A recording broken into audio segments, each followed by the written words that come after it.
Nagpaabot na ng pagbati si Pangulong Noynoy Aquino para sa bagong taon ay pinagmalaki ng Pangulo ang panibagong klase ng pamumuno ng kanyang administrasyon. Ibinida rin niya ang pagtaas ng gross domestic product ng bansa sa ilalim ng kanyang pamumuno. Kinilala niya pagiging matatag ng mga Pilipino sa kabila ng mga pagsubok ng taong 2012. Ayon sa Pangulo, kritikal daw ang taong 2013 dahil mag-e-eleksyon na. Kaya ang kanyang paalala, maging mapanuri ang publiko sa pamimili ng ibobotong mga opisyal.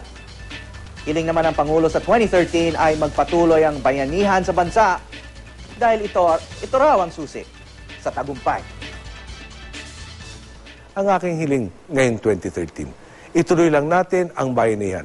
Kapit-bisig tayong humakbang tungo sa maliwanag at masaganang kinabukasan ng ating bayan.